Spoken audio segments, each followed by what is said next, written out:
வணக்கம் நண்பர்களே. இன்றைக்கி வீடியோவில் ஆடியோ போர்டில் ஸ்பீக்கர் அவுட்புட்டில் பார்த்தீங்கன்னா புதுசாக இருக்க நண்பர்களுக்கு ஒரு டவுட் இருக்கும். என்னென்னா, ஸ்பீக்கர் அவுட்புட்டில் பொதுவாக டிசி வோல்ட் வருமா, ஏசி வோல்ட் வருமா அப்படின்னு ஒரு டவுட் இருக்கும். அந்த நண்பர்களுக்காக இந்த ஷார்ட்டாக ஒரு வீடியோ மேக் பண்ணுறேன். என்னென்னா, இப்போ ஒரு ஆடியோ போர்டு நான் உங்களுக்கு ஜாயின் பண்ணி காட்டியிருக்கேன். இது வந்து சக்தி 2 பெட்டு டியூல் பர்சப்பில் ஆடியோ போர்டு ஜாயின் பண்ணியிருக்கேன். இதில் வால்யூம் கண்ட்ரோல் இங்கே வச்சுருக்கேன். இப்போ இதில் இந்த மீட்டரை இந்த ஸ்பீக்கர் அவுட்புட்டில் இந்த மீட்டரை டெர்மினலில் ஜாயின் பண்ணி இதில் ஏசி வோல்ட்டில் வச்சுருக்கேன் ஃபஸ்ட்டு. இப்போ நம்ம வால்யூம் வந்து ஃபுல்லாக வச்சுருக்கோம்.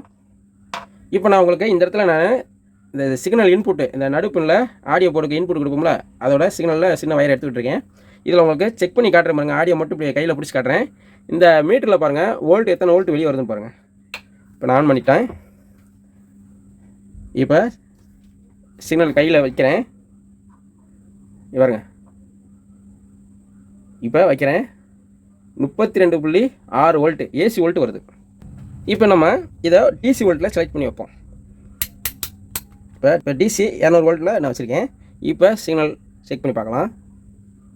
பார்த்தீங்களா, வோல்ட்டு சும்மா 0.1 இந்த மாதிரி தான் வருது டிசி வோல்ட்டில். இப்போ டிசி வோல்ட் வராத வரையும் என்னாகும், அந்த ஸ்பீக்கரு ஒன்றும் ஆகாது. ஏசி வோல்ட் வந்தால் மட்டும்தான் ஸ்பீக்கர் படிக்கும். இப்போ ஏசி வோல்ட்டில் வச்சுருக்கேன். சிக்னல் செக் பண்ணுற பாருங்க. இப்போ 25 வோல்ட்டு காலை கீழே வச்சுட்டு நான் செக் பண்ணும்போது 31 வோல்ட் வருது. ஆக்சுவலாக நம்ம இதில் கொடுக்குற வோல்ட்டு பார்த்திங்கன்னா ப்ளஸில் ஒரு 24 வோல்ட்டும் மைனஸில் ஒரு 24 வோல்ட்டும் நம்ம கொடுக்கும்போது டிசிஐ கொடுக்கும்போது ஒரு 34 வோல்ட் பக்கம் வரும். இப்போ அவுட்புட் எவ்வளோ வருது, நம்ம ஆடியோ செக் பண்ணும்போது 31 வோல்ட் பக்கம் வருது. இப்போ இந்த மாதிரி ஸ்பீக்கர் அவுட்புட்டில் ஏசி வோல்ட் வரும்போது நீங்கள் பெரிய ஸ்பீக்கர் போட்டிருந்தீங்கன்னா அந்தளவுக்கு பாதிப்பு இருக்காது. இதே இது ஒரு சின்ன ஸ்பீக்கர், ஒரு 4 இன்ச்சியோ வாட்ஸ் கம்மியான ஸ்பீக்கர் எதாவது போட்டிருந்தீங்கன்னா கண்டிப்பாக காயில் வந்து இது ஏசி வோல்ட்டே வெளியே வந்தாலும் ஓவர் வோல்ட் வரனால ஏசி வோல்ட்டு, அப்போ அந்த காயில் வந்து பர்ன் ஆகும், அதாவது கருகும்போது என்னாகும், காயில் ஷார்ட் ஆகும். ஷார்ட் ஆகும்போது இங்கே ரிட்டன் இந்த டிரான்ஸ்ட்டு ஃபால்ட் ஆகும்போது டப்புன்னு ஷார்ட் ஆகி இந்த ஸ்பீக்கர் அவுட்புட்டில் ஏசி வோல்ட்டு வர்றதுக்கு பதிலாக டிசி வோல்ட்டை வெளியே தெளிரும். டிசி வோல்ட் வந்துருச்சுன்னா என்னாகும், ஸ்பீக்கர் வந்து இப்போ நீங்கள் உதாரணத்துக்கு ஒரு ஸ்பீக்கரை நம்ம கொடுக்குறோம்னு வச்சுக்கோங்க. உதாரணத்துக்கு உங்களுக்கு ஒரு ஸ்பீக்கரை காட்டுறேன். நார்மலாக அந்த ஸ்பீக்கரை இன்புட்டில் நீங்கள் ஒரு ஏசி வோல்ட்டு கொடுங்களேன், ஒரு வைப்ரேஷன் இருந்துகிட்டே இருக்கும், ஒருன்னு ஒரு வைப்ரேஷன் இருக்கும்.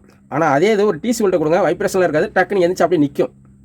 அப்போ என்ன ஆகும்னா, இப்போ மூவ்மெண்ட், இப்போ ஏசி வோல்ட் வரும்போது மூவ்மெண்ட் ஆகுது பார்த்தீங்களா, மூவ்மெண்ட் ஆகும்போது அந்தளவுக்கு காயில் வந்து ஹீட் ஆகாது. அந்தளவுக்கு ஹீட் ஆகாதனால டக்குன்னு ஃபால்ட்டு வராது. ஆனால் அதே இது டிசி வோல்ட் வரும்போது காயில் மூவ்மெண்ட் இருக்காது.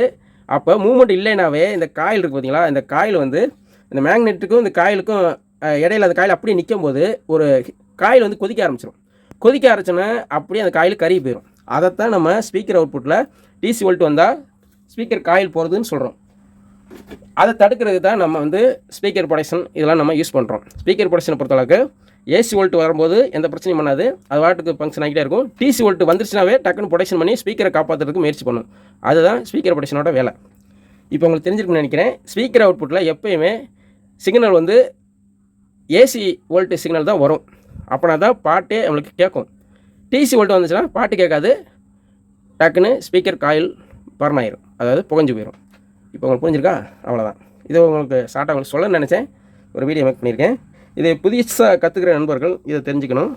இது வந்து டியூல் பர்சப்பில் இதனால தான் இது ஏசி வோல்ட் வருதா, இல்லை சிங்கிள் பர்சப்பில் இந்த 4440 இல்லை டிடி 2030 சிங்கிள் பர்சப்பில் போர்டுக்கலாம் இப்படி தான் வருமானா. சிங்கிள் பர்சப்பில்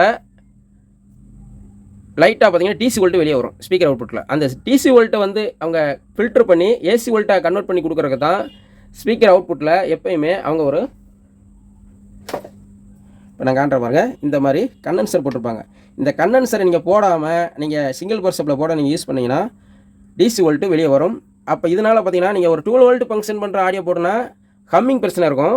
இதே ஒரு 24 வோல்ட் 30 வோல்ட் கொடுக்குற ஆடியோ போடுக்கு நீங்கள் அந்த கண்டென்சரை நீங்கள் சிங்கிள் பர்சப்பில் போடலைன்னா ஸ்பீக்கர் அவுட்புட்டில் டிசி வோல்ட்டே வரும்.